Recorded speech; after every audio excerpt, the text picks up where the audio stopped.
Hello friends, welcome to online study bytes. मैं हूं प्रतीक्षा और कक्षा 8 की ये पुस्तक है SCERT यानी कि यूपी के गवर्नमेंट स्कूल में जो पढ़ाई जाती है। और इसमें हम चैप्टर 9 की ओर बढ़ चुके हैं, जो कि है स्वाधीनता आंदोलन, स्वतंत्रता प्राप्ति एवं विभाजन। वीडियो अच्छा लगे तो प्लीज़ लाइक ज़रूर कर दें, शेयर कर दें, और सब्सक्राइब नहीं किया है तो सब्सक्राइब करके बेल आइकन पर प्रेस करना ना भूलें। तो यहाँ हम पढ़ने वाले हैं इस वीडियो में कुछ ऐसे महत्वपूर्ण तथ्य जो इस पुस्तक में आपको बताए गए हैं और आपके आने वाले एग्जाम में पूछे जा सकते हैं, चाहे वो यूपी टेट हो, सुपर टेट हो, या कोई भी टेट हो, या टीजीटी पीजीटी हो, या ऐसा कोई एग्ज़ाम जिसमें हिस्ट्री आता है। तो सभी के पॉइंट ऑफ व्यू से ये बहुत ही इम्पॉर्टेंट बुक्स हैं। तो काफ़ी सारे क्वेश्चंस एग्ज़ाम में आपको देखने को मिलेंगे जो इन बुक से पूछे गए हैं। तो चलिए चलते हैं, देख लेते हैं महत्वपूर्ण तथ्य पार्ट 9 के। और कक्षा 6 और 7 के भी महत्वपूर्ण तथ्य हम पढ़ चुके हैं। तो आप डिस्क्रिप्शन में देख सकते हैं, आपको प्लेलिस्ट का लिंक दिया है, वहाँ से आप कंप्लीट बुक्स के चैप्टर पढ़ सकते हैं। तो चलिए स्टार्ट करते हैं हमारा चैप्टर 9, स्वाधीनता आंदोलन, स्वतंत्रता प्राप्ति एवं विभाजन के महत्वपूर्ण तथ्य। लर्नर्स, अगर आप सीटेट के एग्ज़ाम देने जा रहे हैं तो आप अनअकैडमी के प्लस कोर्स के साथ जोड़ सकते हैं, क्योंकि आपको मिलते हैं ऐसे फीचर्स जो आपके तैयारी को और बेहतर बनाते हैं। और आप लोगों के लिए एक इम्पॉर्टेंट इन्फॉर्मेशन, अगर आप सीटेट 31 जनवरी 2021 का एग्ज़ाम देने जा रहे हैं तो आप last minute revision batch course को ज्वाइन कर सकते हैं। अगर आपने अभी तक सीटेट की पढ़ाई स्टार्ट नहीं की है और अभी भी आपको लगता है कि आपकी जो सीटेट की जो प्रिपरेशन है वो सीटेट के एग्ज़ाम के अकॉर्डिंग नहीं चल रही है और अभी भी बहुत कन्फ्यूज़न है, टेंशन है, तो आप इस कोर्स को ज़रूर ज्वाइन करें, क्योंकि यहाँ पर आपको last minute revision batch course provide करवाया जा रहा है, जिसमें आपको Hindi, maths, CDP, SST, EVS, English, Sanskrit और साइंस सभी सब्जेक्ट्स की तैयारी करवाई जाएगी और बहुत ही अच्छे से बारीकी से करवाई जाएगी। तो आपने अगर अभी तक अपनी तैयारी नहीं की है तो आप इस कोर्स को ज्वाइन करके पूरी तैयारी 1 महीने में कर सकते हैं।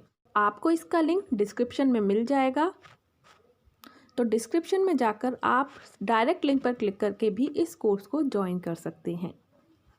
आप मेरा रेफरल कोड या फिर अनलॉक कोड यूज़ कर सकते हैं, जो कि है प्रतीक्षा टेट, जिससे कि आप लाइव क्लासेस, टेस्ट, क्विजेस को पा सकते हैं बिल्कुल फ्री। और अगर आप सब्सक्रिप्शन लेते हैं तो आपको मिलता है 10% का ऑफ, अगर आप लिखते हैं प्रतीक्षा टेट। आप 1 मंथ, 3 मंथ, 6 मंथ्स, 12 मंथ और 24 मंथ्स में से किसी भी मंथ्स को चुनकर सब्सक्रिप्शन ले सकते हैं। और आप किसी भी टेट की तैयारी कर रहे हैं, सी टेट के बाद आने वाले एग्ज़ाम की भी तैयारी कर रहे हैं, तो भी आप उसकी तैयारी इसी सब्सक्रिप्शन पर बेस पर कर सकते हैं। आपको बार बार हर एक कोर्स के लिए सब्सक्राइब नहीं करना होगा, बस टाइम पीरियड के को चुनकर आप सब्सक्राइब कीजिए और हर एक कोर्स का, हर एक बैच का फ़ायदा लीजिए और नोट्स प्राप्त कीजिए और टॉप एजुकेटर्स के द्वारा अपनी नॉलेज को बढ़ाइए। तो all batches only 1 subscription. Thank you. तो हम इस चैप्टर में पढ़ रहे हैं गांधी जी का नेतृत्व। 1919 की बात है। तो जो अंग्रेजी सरकार थी उसने 1919 में एक रोलेट एक्ट पास कर दिया था।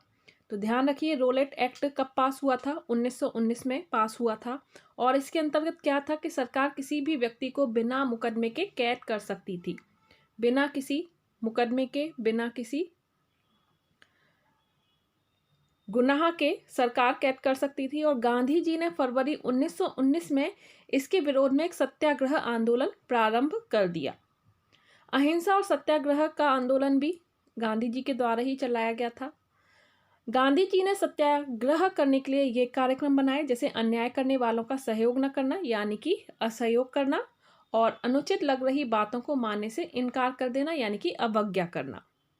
गांधी जी ने राष्ट्रीय आंदोलन में अंग्रेज शासन से असहयोग और अवज्ञा का तरीका जोड़ा। तो काफ़ी सारे आंदोलन चले। गांधी जी लोगों की छोटी छोटी व ठोस दिक्कतों को हल करने के लिए आंदोलन छेड़ते थे और इस तरह से गांधी जी के नेतृत्व में हजारों की संख्या में लोग अपनी इस ठोस समस्याओं से लड़ने के लिए आंदोलन की राह पर निकलने लगे। इसके पहले के किसी भी प्रयास में भारी संख्या में आम लोग राष्ट्रीय आंदोलन में नहीं उतरे थे। इसके बाद यहाँ हम पढ़ेंगे जलियांवाला कांड, जो कि 1919 में ही हुआ था। इसी समय अमृतसर में 13 अप्रैल 1919 ईस्वी को एक भयानक हत्याकांड हुआ। पंजाब के नेता डॉक्टर सत्यपाल और डॉक्टर सैफुद्दीन किचलू की गिरफ्तारी के विरोध में अमृतसर के जलियांवाला बाग में एक विशाल सभा का आयोजन हुआ।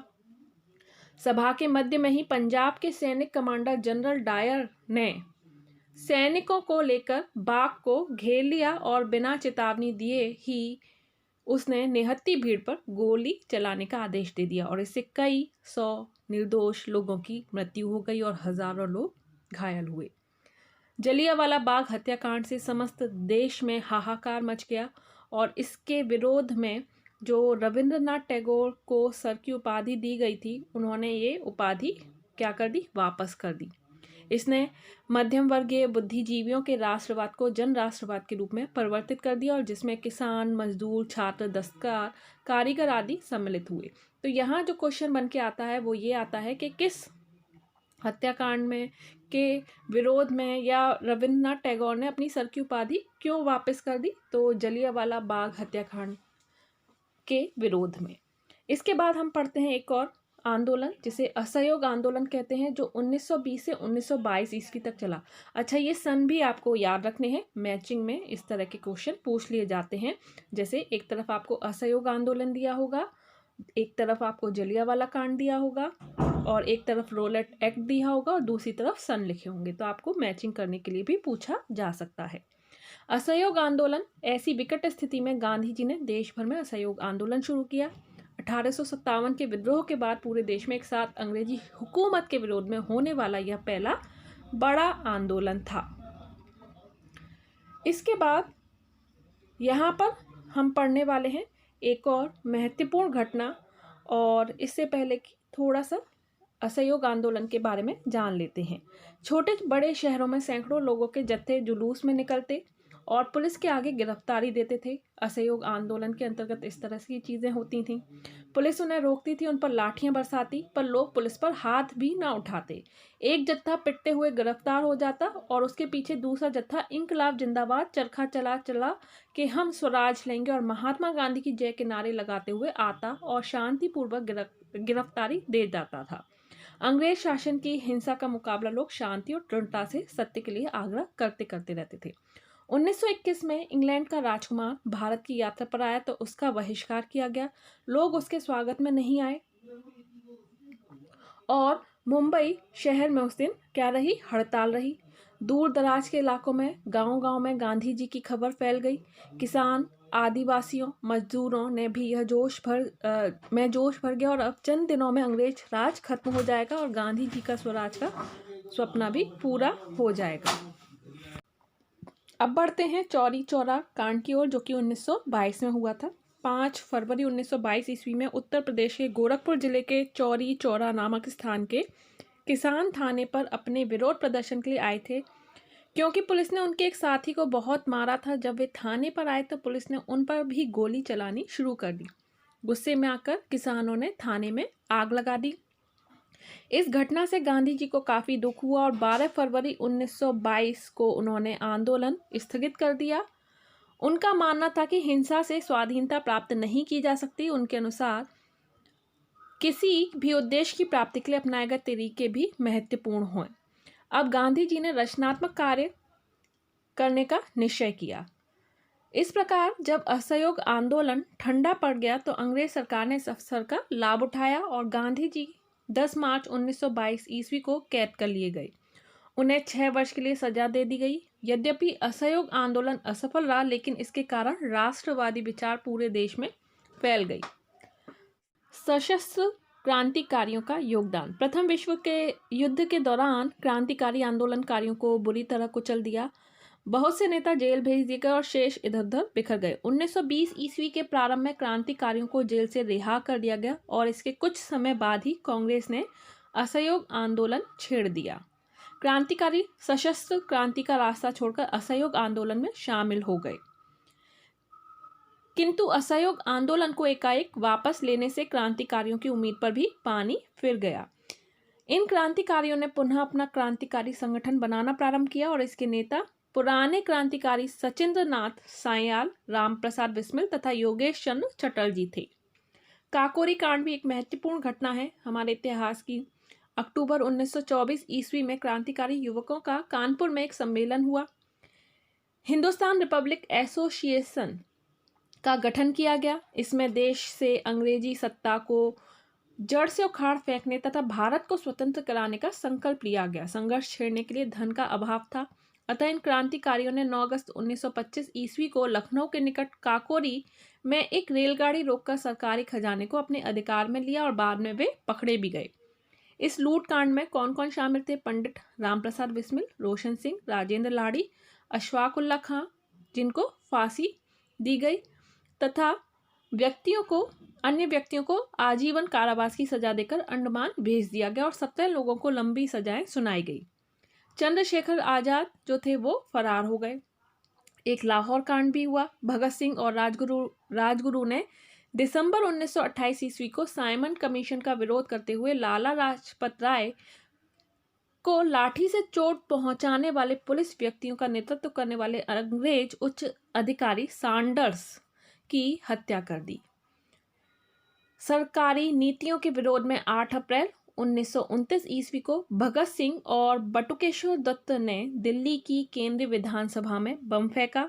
बम से नुकसान नहीं हुआ, दोनों वहां से भागे नहीं और पुलिस ने उन्हें गिरफ्तार कर लिया। भगत सिंह और उनके साथियों पर सैंडर्स हत्याकांड से संबंधित मुकदमा लाहौर में चलाया गया। 7 अक्टूबर 1930 ईस्वी को भगत सिंह, राजगुरु और सुखदेव को फांसी की सजा सुनाई गई, लेकिन लाहौर में उनको 23 मार्च 1931 ईस्वी को फांसी दे दी गई। यह मुकदमा लाहौर कांड के नाम से प्रसिद्ध है। सत्ता के दमन में धीरे धीरे क्रांतिकारी आंदोलन को निर्बल कर दिया गया और 27 फरवरी 1931 को इलाहाबाद के एल्फ्रेड पार्क में मुठभेड़ के दौरान चंद्रशेखर आजाद भी शहीद हो गए। वर्तमान में एल्फ्रेड पार्क का नाम शहीद चंद्रशेखर आजाद पार्क है। आजाद की मृत्यु के बाद पंजाब, उत्तर प्रदेश और बिहार में क्रांतिकारी आंदोलन लगभग समाप्त सा हो गया। सविनय अवज्ञा आंदोलन जो कि 1930 से 1932 तक चला। साइमन कमीशन 1928 में अंग्रेज सरकार ने भारतीय शासन अधिनियम 1919 ईस्वी की समीक्षा करने के लिए साइमन नामक व्यक्ति के नेतृत्व में एक समिति बनाई। इस समिति में भी भारतीय न था। इससे बिल्कुल स्पष्ट हो गया कि अंग्रेज सरकार यह मानने को तैयार नहीं थी कि भारत के लोगों को अपने देश का शासन चलाने का अधिकार होना चाहिए। इसलिए भारत में साइमन जहाँ जहाँ गया वहाँ उसका विरोध में जुलूस व हड़तालें हुई और साइमन वापस जाओ का नारा जोरों से गूंजता रहा। लाहौर अधिवेशन और पूर्ण स्वराज की मांग 1929 में कांग्रेस का वार्षिक अधिवेशन लाहौर में शुरू हुआ। इस अधिवेशन के अध्यक्ष पंडित जवाहरलाल नेहरू चुने गए। ब्रिटिश सरकार को नेहरू रिपोर्ट स्वीकार करने के लिए 31 दिसंबर 1929 की समय सीमा समाप्त हो चुकी थी।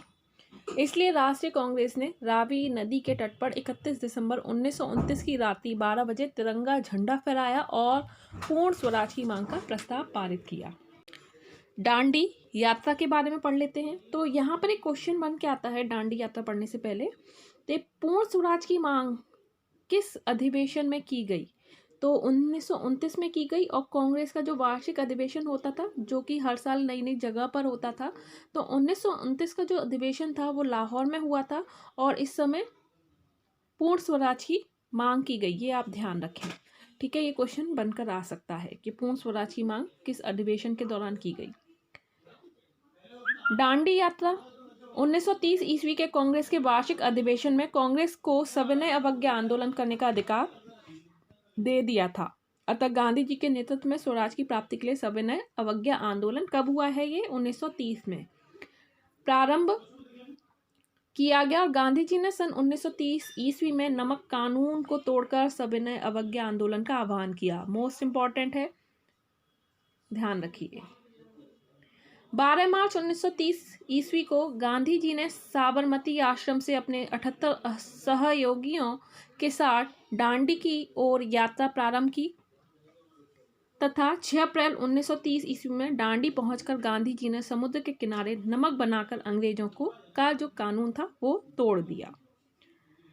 5 मई 1930 ईस्वी को सरकार ने गांधी जी को गिरफ्तार कर लिया इसके विरोध में मद्रास, कलकत्ता और कराची आदि नगरों में प्रदर्शन हुए और प्रदर्शनकारियों की विशाल भीड़ और पुलिस के बीच टकराव हुए। खान अब्दुल गफ्फार खां के बारे में पढ़ लेते हैं। पेशावर में जनाक्रोश की अभिव्यक्ति कई रूपों में देखने की मिलती है। यहाँ कांग्रेसी नेताओं की गिरफ्तारी को लेकर जनता में अभूतपूर्व प्रदर्शन किया।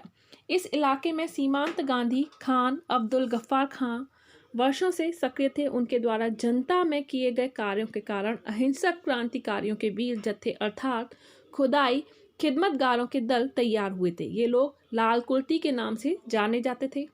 सविनय अवज्ञा आंदोलन में इनकी भूमिका काफ़ी सक्रिय थी और इसी प्रकार देवबंद शाखा की राजनीतिक संस्था जमाकत उल उलमाए हिंद ने इस आंदोलन में बढ़ चढ़कर भाग लिया। प्रथम गोलमेज सम्मेलन, ये भी इम्पॉर्टेंट है। इस बीच 1930 ईस्वी में ब्रिटिश सरकार ने लंदन में भारतीय नेताओं का पहला गोलमेज सम्मेलन हुआ। तो कब हुआ है पहला गोलमेज सम्मेलन? 1930 में हुआ है।